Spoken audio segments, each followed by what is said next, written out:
biggest misconception is kids needing to have that like deep, long, restorative sleep. I would say majority of parenting books are written based off of an easy-tempered kid. Hello, everyone. You're listening to Baby Steps, sponsored by Oxford and Soho Baby, a podcast dedicated to exploring the personal and emotional journeys of parenting. I'm your host. My name is Medea. Today I have Lisa, sleep educator. Lisa, welcome to the show. Thanks for having me. Of course.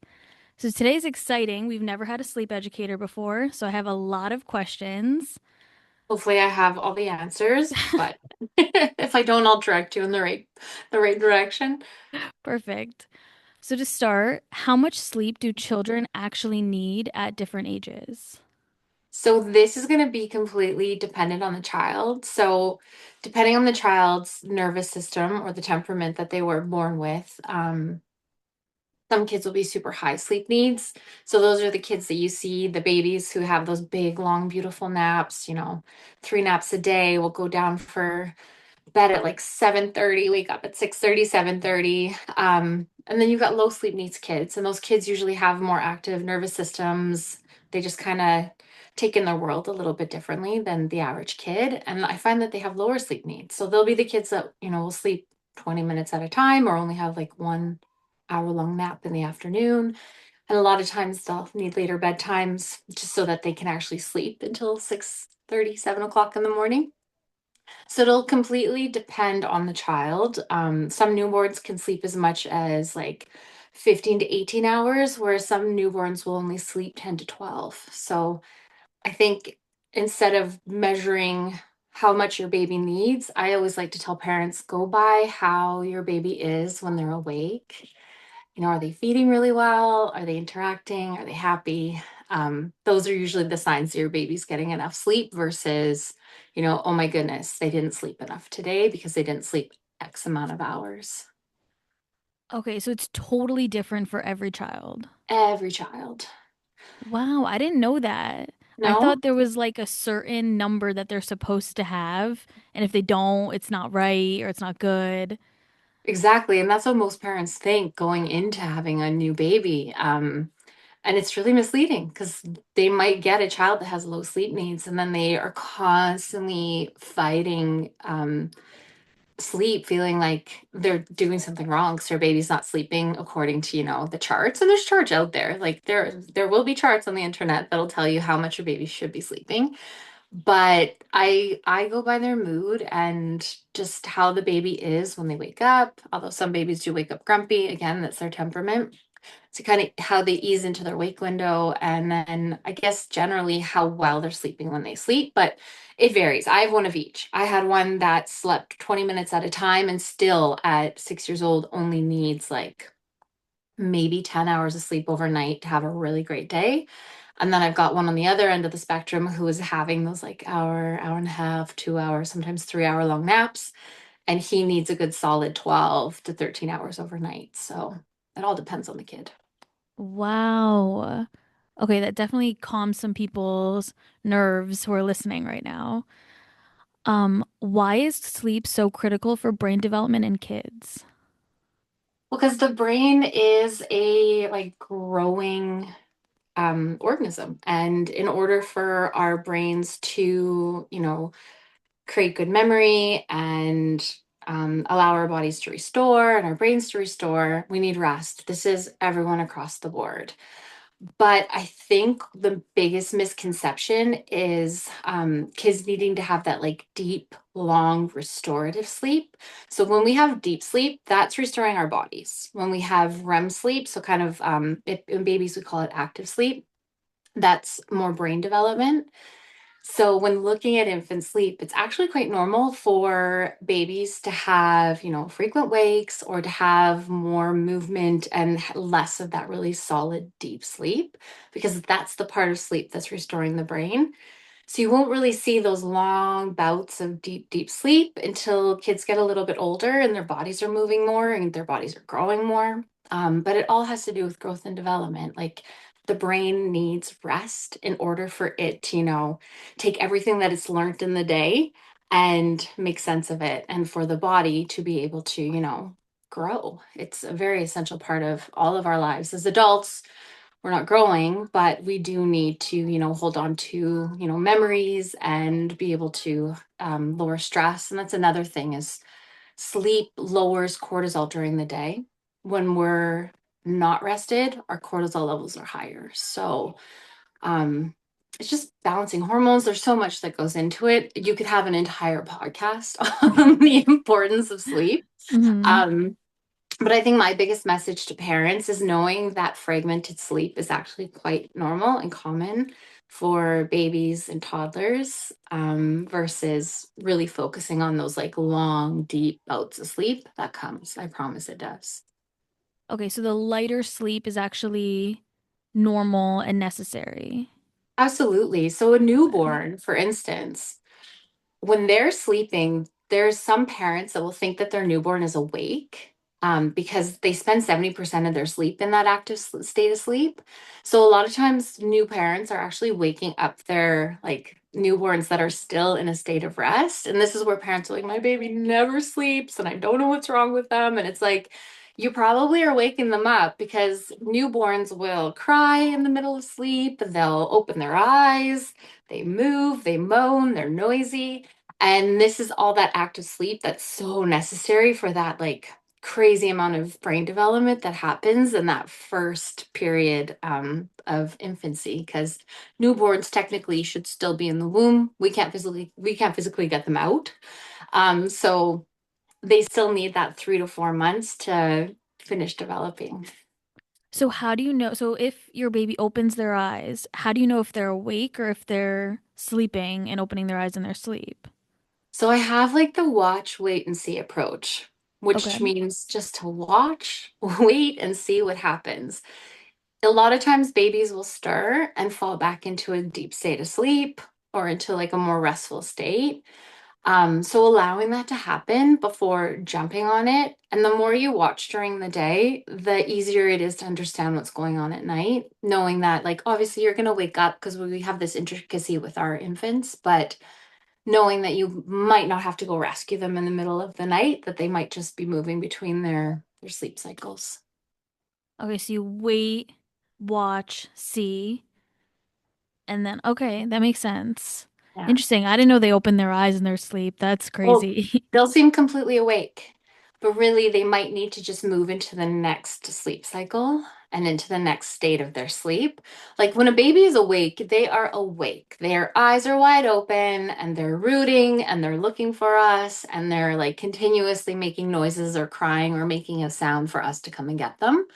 Whereas it's those like kind of one-off, like these like they'll belt out like a cry or a moan and then it kind of goes silent again. So obviously you've got to get to know your baby. You don't know anything Hmm. about them when you first have them.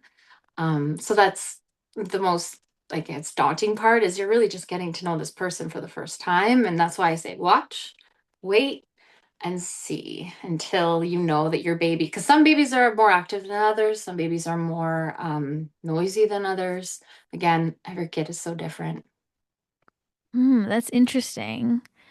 What happens to a child's behavior when they're overtired?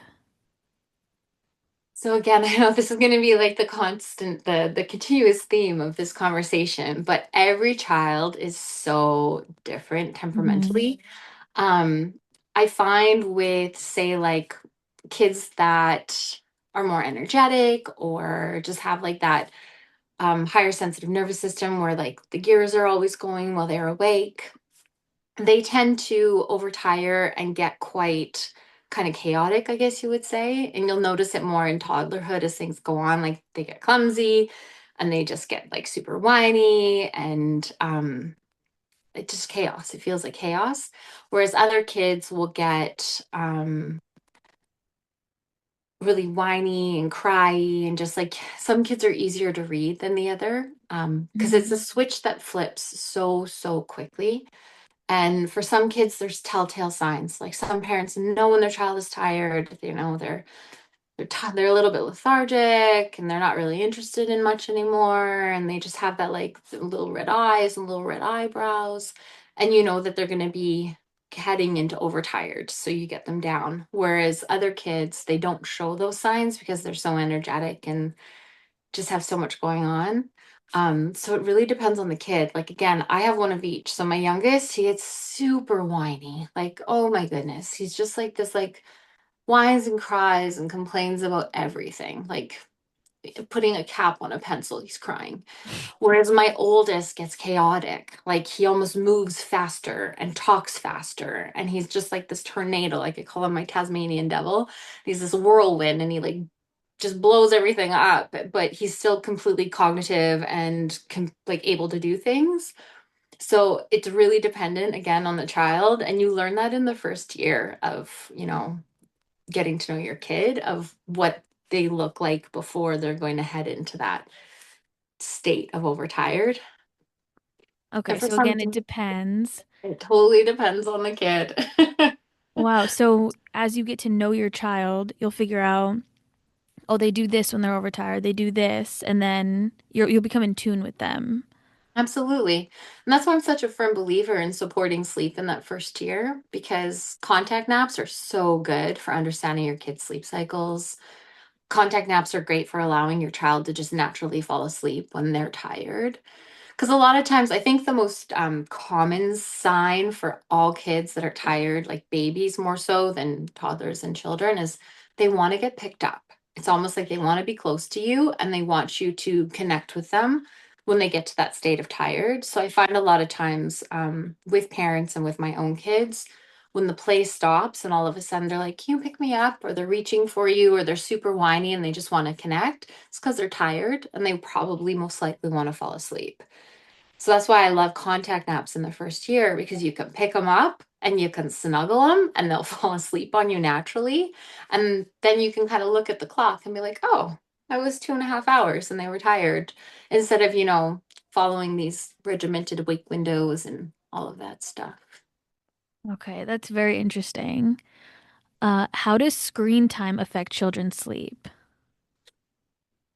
I would say children, kids, teens, adults, it affects Mhm. all of us. So screens increase cortisol, dopamine, serotonin. It's a feel good maker, especially screens today with the types of games and the types of shows that are created for kids.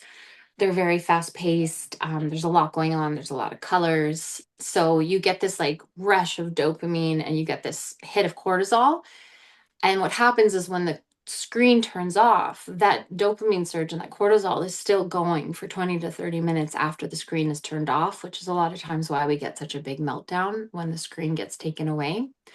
So I usually recommend to my families who do allow screens is to cut them out of the evenings completely, because your cortisol is already going to be increasing with the nighttime and your body getting ready to go to sleep. So sorry, cortisol lowers at that time. So we don't want to increase it right before a child is needing to sleep or go to bed. So if Mhm. you are going to give your child screen time in the evening, knowing that you have to give them time to wind down, you've got to give them time for that kind of surge of dopamine to wear off and for the cortisol to lower in order for them to be able to fall asleep. And for some kids, we take them away in the evenings completely. That's So. smart, yeah. Having a screen right before bed, how are you going to get them to get to sleep?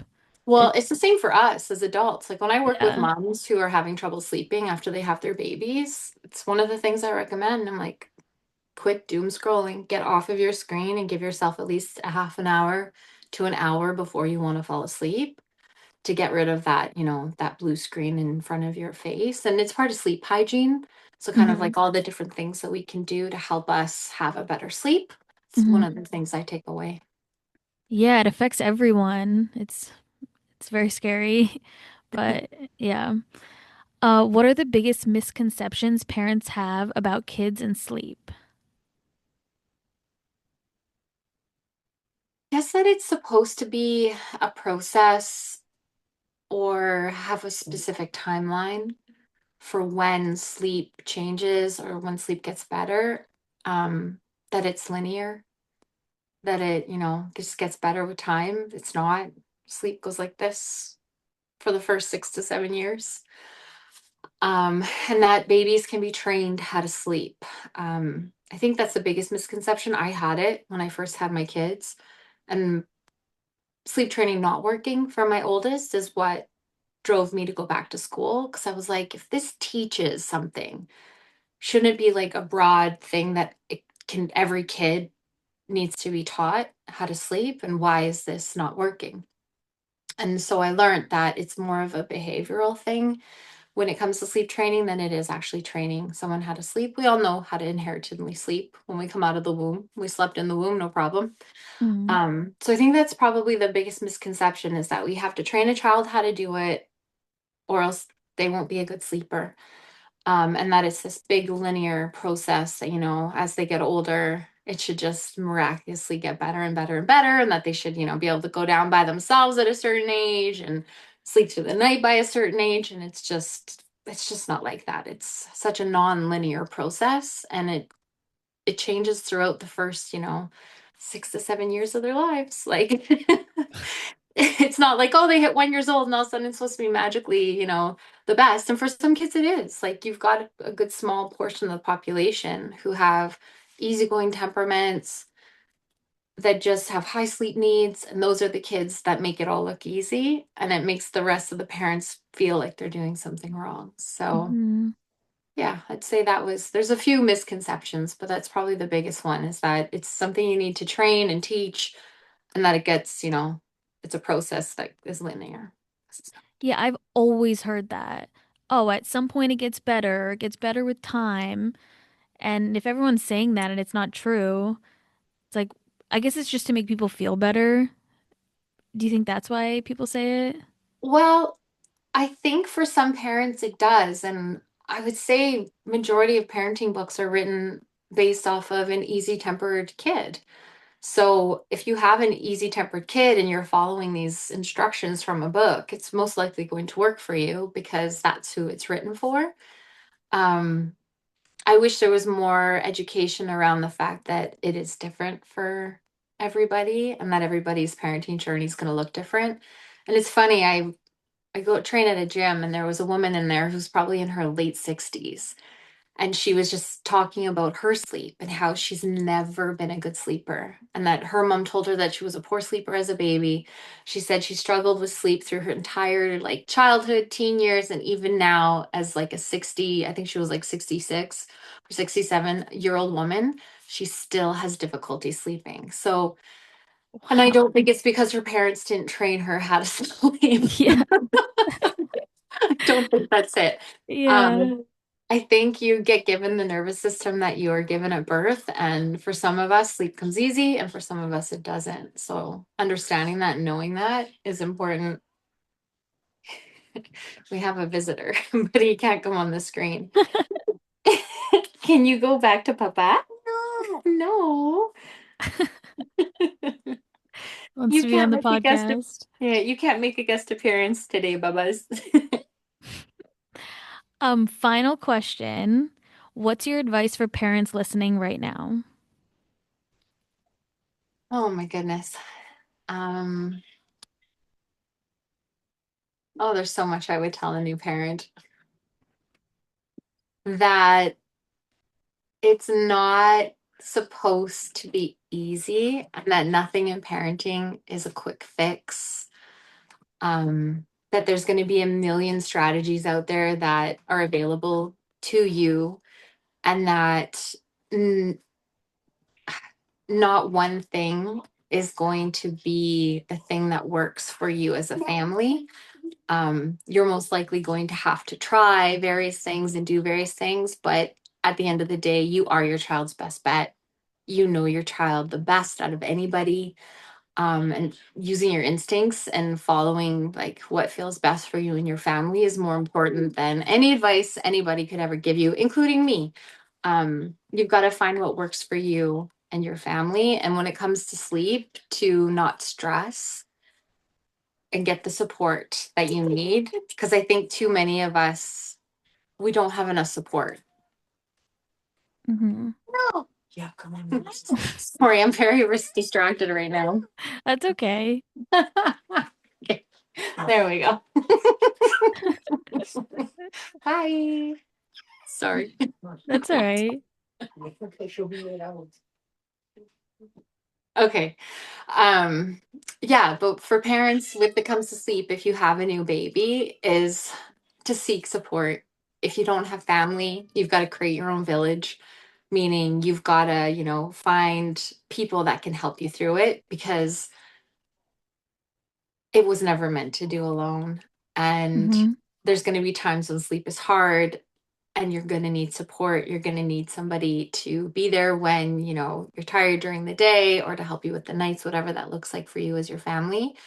So I usually tell my pregnant mamas, prepare more for your postpartum than the nursery and the baby classes and all of that stuff. I think preparing for support postpartum is so, so important.